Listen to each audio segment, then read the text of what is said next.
Welcome back to the Deep Dive, your essential shortcut to getting well-informed, packed with insights and hopefully some surprising facts too. I am absolutely brimming with big blue energy today, folks, because we are diving headfirst into a matchup that feels weird, but absolutely critical for our Giants. We're talking prime time against the defending AFC champs, the Chiefs.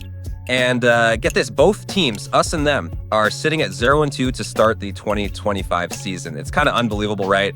It's not just another game. It feels like a desperate hunt for that first W, that first taste of victory. And look, last week, that Cowboys game, oh man, that was pure heartbreak city for us fans, wasn't it? Just gut-wrenching, felt like we had it. But, Coach Dable, he's probably already worn out a Sharpie in the film room telling the guys, flush it, move on. And honestly, I'm ready too. We need some good news. We need to figure out how we turn this thing around. And that's exactly what we're aiming for in this deep dive. Because despite the early struggles for both teams, the source material we've looked at, it really offers some crucial insights. We're going to try and illuminate, what exactly went wrong for the Giants last week, but more importantly, distill what needs to happen. What are the core adjustments needed to turn this ship around against a really tough opponent? We'll be digging into key player availability that's huge, offensive tweaks, defensive strategies against, two very different styles, really.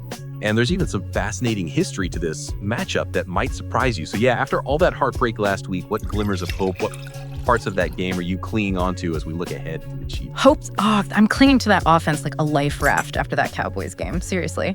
After the emotional drain of that loss, our offense didn't just wake up. It exploded. 506 total yards. Our quarterback threw for 422. That's incredible. No, look, am I expecting another, 500 burger every single week? No, probably not. But the rhythm was there, the flow, the confidence, you could actually see it. It felt like a completely different unit out there, finally clicking. And hey, can we talk about the rookie, Cam Skattebo, for a second? Oh yeah, let's talk Skattebo. That guy is an absolute spark plug. He led the team with 45 rushing yards, maybe not a huge number, but the way he runs, just ferociously. He's built like a bowling ball, and runs like your uncle chasing down the ice cream truck, just pure effort. And with Gibson probably coming back for returns, that frees up Tracy to focus more on offense. But Skattebo, man, he has absolutely earned his carries. I'm really excited to see more of him. Yeah, that offensive surge is definitely the big silver lining. And it actually leads us right into some really critical personnel updates we need to discuss. The big one, obviously, Andrew Thomas. What we're hearing, what the sources say, is he's practice limited for back-to-back days. That's the first time this season. Okay, that's huge. It really is. This isn't just a minor thing. A healthy Andrew Thomas completely stabilizes that left side of the line, which, let's be honest, has been a bit of a weak spot. A bit. Maybe an understatement. Fair enough. But his presence alone, just him being out there, could dramatically improve pass protection. It helps the run game, too. Without him, that left tackle spot has been, frankly, like a human turnstile sometimes. Don't remind me. So his potential return, it fundamentally changes the math of the whole offense. It gives you that consistent blocking you need so your playmakers can actually, make plays. However, there's always a however, isn't there? Always. On the flip side, we got to keep a really close eye on Jon Runyon's back. It's been bothering him. If he's out again, the rookie, Marcus Embo, could get the start again at guard. Now, Embo, he held his ground last week, which, props to the rookie. That's admirable against Dallas. Yeah, he wasn't bad. No, not bad. But think about the jump here.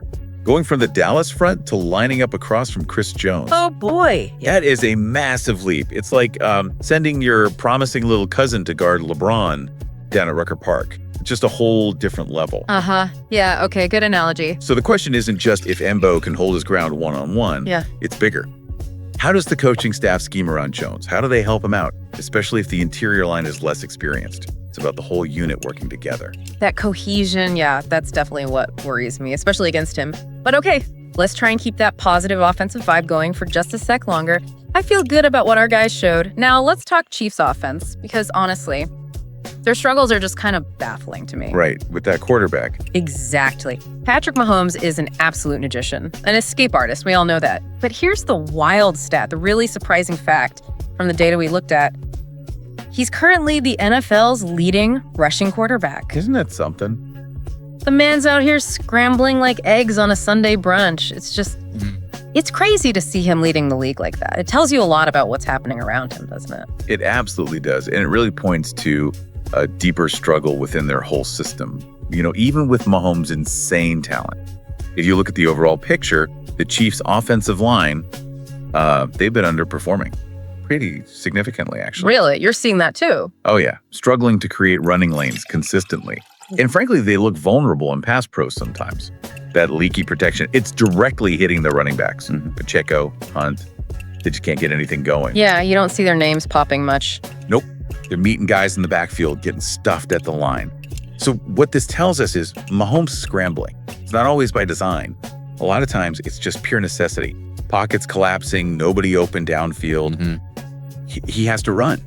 And even Travis Kelce, look, he's still dangerous, obviously. You always have to account for him. Always. But he's maybe not quite that same, like, unstoppable force he was a couple of seasons back.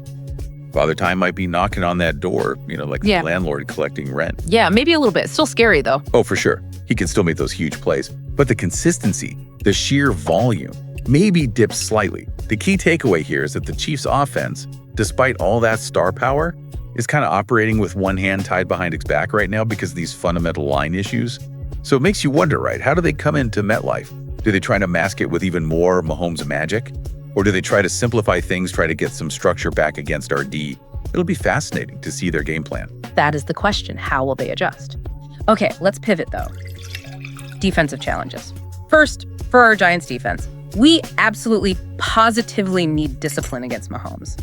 That's got to be the mantra all week. Discipline, discipline, discipline. No question. Because he has that crazy ability, right? Turns broken plays into magic tricks. Our secondary, they have got to stay glued to their guys. No matter how long the play drags on, can't have those coverage busts. Absolutely critical. Backyard football is where he kills you. Exactly. And look, their top two receivers, Worthy and Rice, they're out for KC. That helps. But let's not get too comfortable, Definitely not. Hollywood Brown and Tyquan Thornton, they still got jets. They can absolutely take the top off if our guys aren't locked in. No relaxing back there. No relaxing at all. And what's really compelling, kind of ironic almost, about facing this Chiefs defense is the guy calling the plays. Oh, yes, him. A very familiar face for Giants fans. Steve Spagnuolo. Steve? Spags. The guy who's, schemed up Eli's Super Bowl magic for us back in the day. Yep, good times. Now he's on the other side. Now he's on the other side, leading a really, really tough unit. And his whole philosophy, it's built on pressure, relentless, varied pressure. The data shows his defense blitzes. Well, let's just say they blitz more than your anti-text good morning memes. Okay, that's a lot of blitzing then. It is. A staggering 47% blitz rate. It's one of the highest in the entire league. They just bring the heat constantly, aggressively, and from all over the place.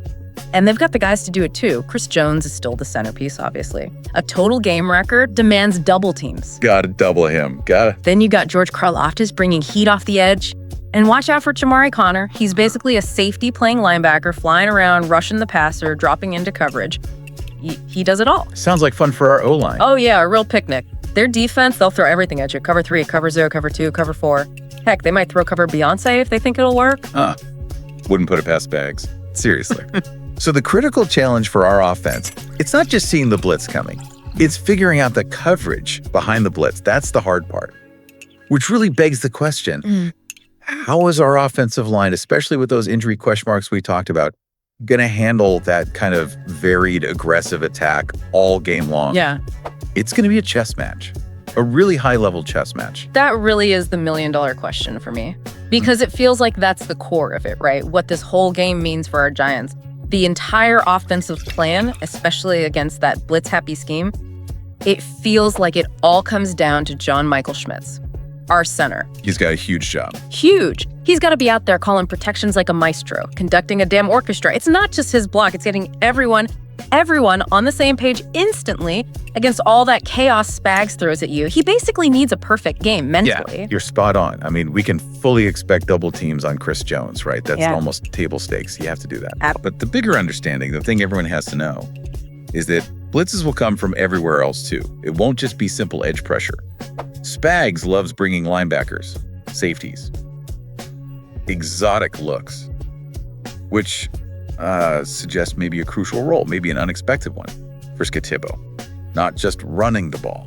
In pass pro. Yeah, exactly. In pass protection. He might need to basically play bouncer back there in the backfield sometimes, step up, identify the free rusher, pick up a blitzing linebacker or safety. It's not glamorous work, but it could be absolutely vital. Wow. Okay.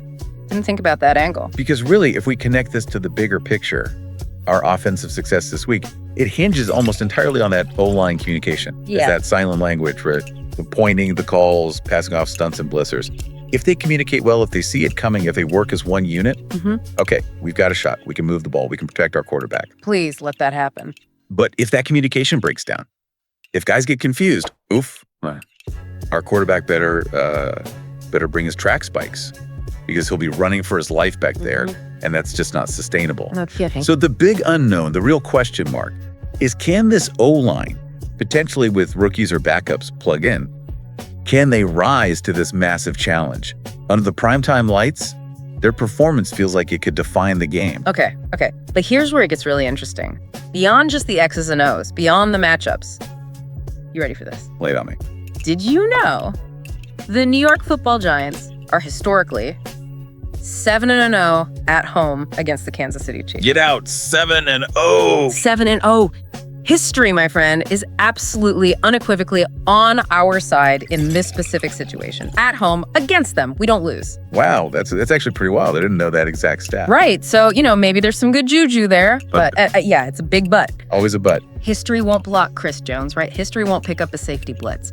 This game, it's going to come down to what we just talked about, pure discipline, flawless execution, and that massive question mark hanging over Andrew Thomas. Does he suit up? And if he does, how effective is he? It just feels like such a massive pivot point for the season already. Can Big Blue finally sip some victory tea this Sunday night instead of, more tears? Man, I'm so ready for that victory tea. Please, football gods. You really nailed the stakes there.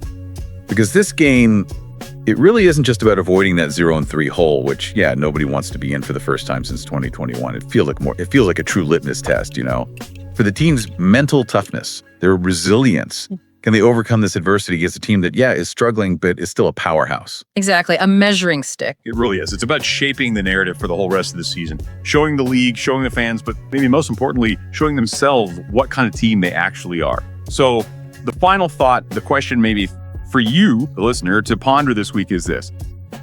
How much does that historical stuff, like that incredible 7-0 home record against the Chiefs, how much does that really weigh on the minds of today's players and coaches? In a game this big, this must win. Does it actually provide like a psychological edge, or is it ultimately just a fun stat, a cool piece of trivia we talk about before kickoff? Something to think about.